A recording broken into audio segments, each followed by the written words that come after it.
बच्चों, आज मैं आपको पहले पार्ट से जो अभ्यास प्रश्न हैं उनको करवाऊंगी और समझाऊंगी भी।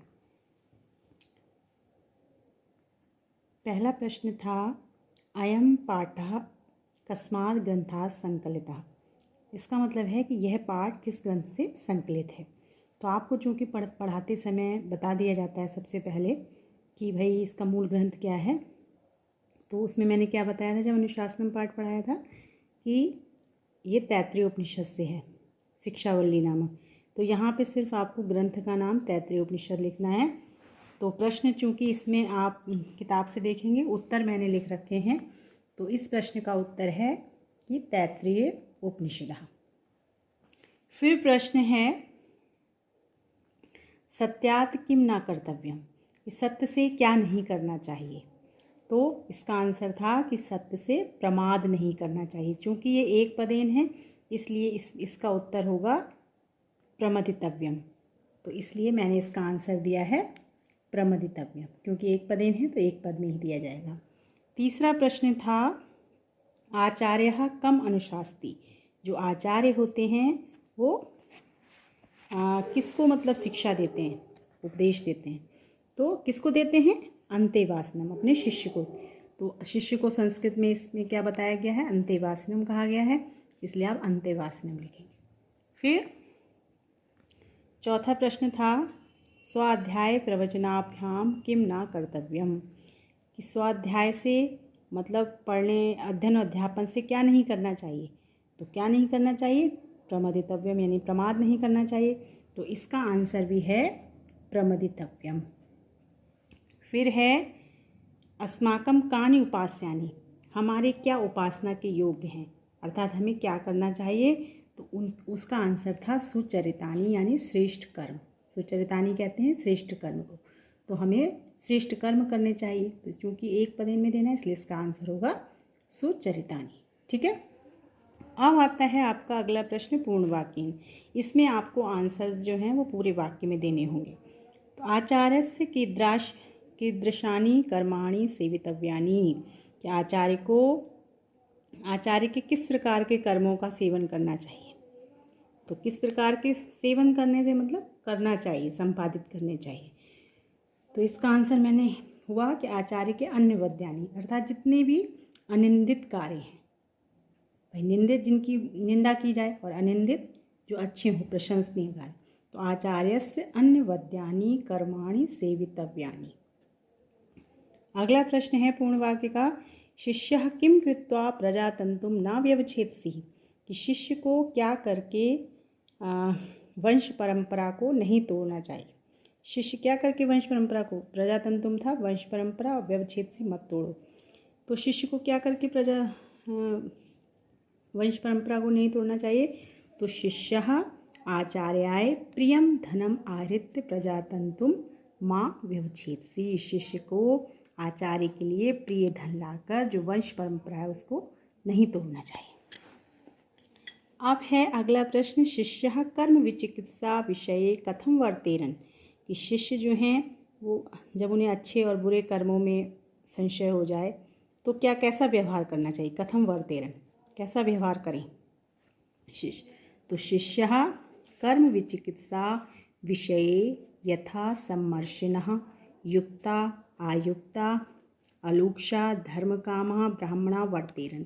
ये सारे ब्राह्मण के विशेषण हैं कि कैसा कैसा ब्राह्मण, जब उसको उचित अनुचित कर्मों में संदेह हो जाए कि कौन सा उचित है कौन सा अनुचित, तब उन्होंने क्या बताया था कि जो सहनशील या ज्ञान विज्ञान में युक्ता आयुक्ता, ज्ञान विज्ञान में तृप्त, अलूक्षा मतलब कोमल स्वभाव का, और जो धर्म पारायण ब्राह्मण है उसके द्वारा जैसा वर्तेरन, जैसा वे व्यवहार करे तथा वर्तिता वैसा ही व्यवहार करना चाहिए। तो इसका आंसर यही होगा। अंतिम प्रश्न है इसमें कि ब्राह्मणा कीदृशा स्युः, कि ब्राह्मण कैसा होना चाहिए। तो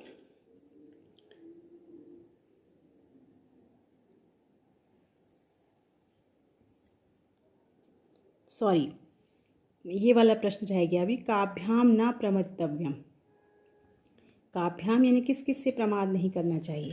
तो किस किस से बहुत सारी चीज़ें आई थी, सत्यात्, धर्मात्, कुशलात्, स्वाध्यायात्, प्रवचनाभ्याम न प्रमदितव्यम। क्योंकि पूरे पाठ में आपने देखा कई जगह प्रमदितव्यम था, तो बहुत सी चीज़ें थी, उसमें आपने सभी चीज़ों को कॉमा लगा के लगभग लिख दिया। अगला प्रश्न है ब्राह्मणः कीदृशः स्युः।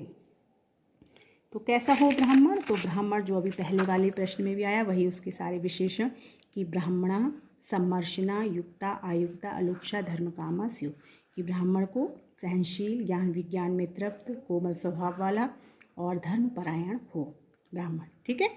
अब हैं आपके रिक्त स्थान।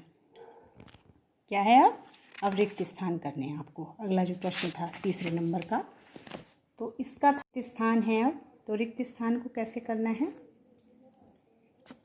वेदम अनुच्य आचार्यो अनुशास्ति। तो वेदों को पढ़ाकर अनुशास्ति मतलब उपदेश देता है। किसको उपदेश देता है, तो यहाँ पे आएगा आपका अंते वासनम। तो जो मैंने आंसर दिया है वो सिर्फ यहाँ पे पूरा नहीं वाक्य लिखा है, केवल जो रिक्त स्थान में भरना है वही लिखा है, अंते वासनम। फिर दूसरा इसमें रिक्त स्थान है कि सत्यम और डैश धर्मम डैश। तो सत्यम क्या सत्य बोलो यानी वद, और धर्मम चर। तो वही चीज़ मैंने यहाँ पे लिखी है, वद और चर दोनों शब्द लिखे हैं। फिर है यान अन्यवद्यानि तानि सेवितव्यानि, बीच में वो है। तो यान अन्यवद्यानि क्या थे, कर्माणि, यहाँ पे आएगा कर्माणि। तो वही चीज़ मैंने यहाँ पे लिखी है, केवल कर्माणि। घा है यथा ते तत्र वर्तेरन, कि जिस प्रकार का वे वहाँ पर बर्ताव करें तो वैसा ही आप करें, तो तथा तत्र वर्तेता। ठीक है, हो गए आपके रिक्त स्थान। अब आता है आपका कि समानार्थक पदों से कोष्ठक में से चुन के, अब अनुच्य माने होता है पढ़ाकर, तो इसको हम संबोध्य से करेंगे, उसका भी समान अर्थ है। संविदा मतलब अच्छी भावना से, तो इसलिए हम इसको सद्भावनया करेंगे। हिया कहते हैं लज्जा को, तो यहाँ पे लज्जया आएगा। और अलुक्षा का अरुक्षा आएगा, यानी कि जो रूखे स्वभाव का ना हो, कोमल स्वभाव का। और उपास्यम मतलब अनुपालनीय, यानी कि जिसका अनुपालन किया जाए, जिसको माना जाए। तो यही मैंने इसको इस तरीके से कर रखा है। अनुच्य के सामने संबोध्य, संविदा, सद्भावना, हेया, लज्जया, अलुक्षा, अरुक्षा, उपास्य, अनुपालनीय। अब आता है आपका छठा प्रश्न, जो है विपरीतार्थक पदय योज्यत। तो इसमें आपने विपरीत, पहले ऊपर वाले में क्या था, समानार्थक थे, इसमें आपको विपरीतार्थक पदों को जोड़ना है। तो सत्यम को असत्यम से, धर्मम को अधर्मम से, श्रद्धया को अश्रद्धया से, अन्यवद्यानि को अवद्यानि को अन्यवद्यानि से, और लुक्षा को अलुक्षा से। तो यही चीज़ मैंने यहाँ पे कर दी है, वो मैं आपको इसकी पिक भेज दूँगी एक। अच्छा, अब आता है आपका अंतिम प्रश्न, जिसका नाम है, जिसको हम प्रकृति प्रत्यय विभाग कहते हैं। तो इसके भी मैंने कर रखे हैं। जैसे प्रमदितव्यम शब्द है, प्रमदितव्यम, तो इसको, इसमें प्रा उपसर्ग है, मद धातु है और तव्यत प्रत्यय है। फिर आपका शब्द है अन्नवद्यम, तो बेटा इसमें आपका उपसर्ग और प्रत्यय तो नहीं है, लेकिन ये एक तरह का वो है समास। तो जब हम इसमें खोलेंगे तो नए तत्पुरुष समास है, तो नाधन अवध्यम होगा। उपास्यम में उप उपसर्ग है, आस धातु है और यत प्रत्यय है। अनुशासनम में भी अनुपसर्ग है, शास धातु है और ल्युट प्रत्यय है। यानी इन तीन को छोड़ के सिर्फ एक ये जो है, इसमें धातु प्रत्यय नहीं है, बाकी इसमें भी प्रा उपसर्ग, उप उपसर्ग, अनुपसर्ग। इसमें ये धातु हो गई मद, आस, शास, और ये प्रत्यय हो गए तव्यत, यत और ल्युट। केवल ये बीच वाला जो है वो तत्पुरुष समास है। ठीक है, तो अब मैं उम्मीद करती हूँ कि सभी बच्चे काम करके मुझे दिखाएंगे। धन्यवाद।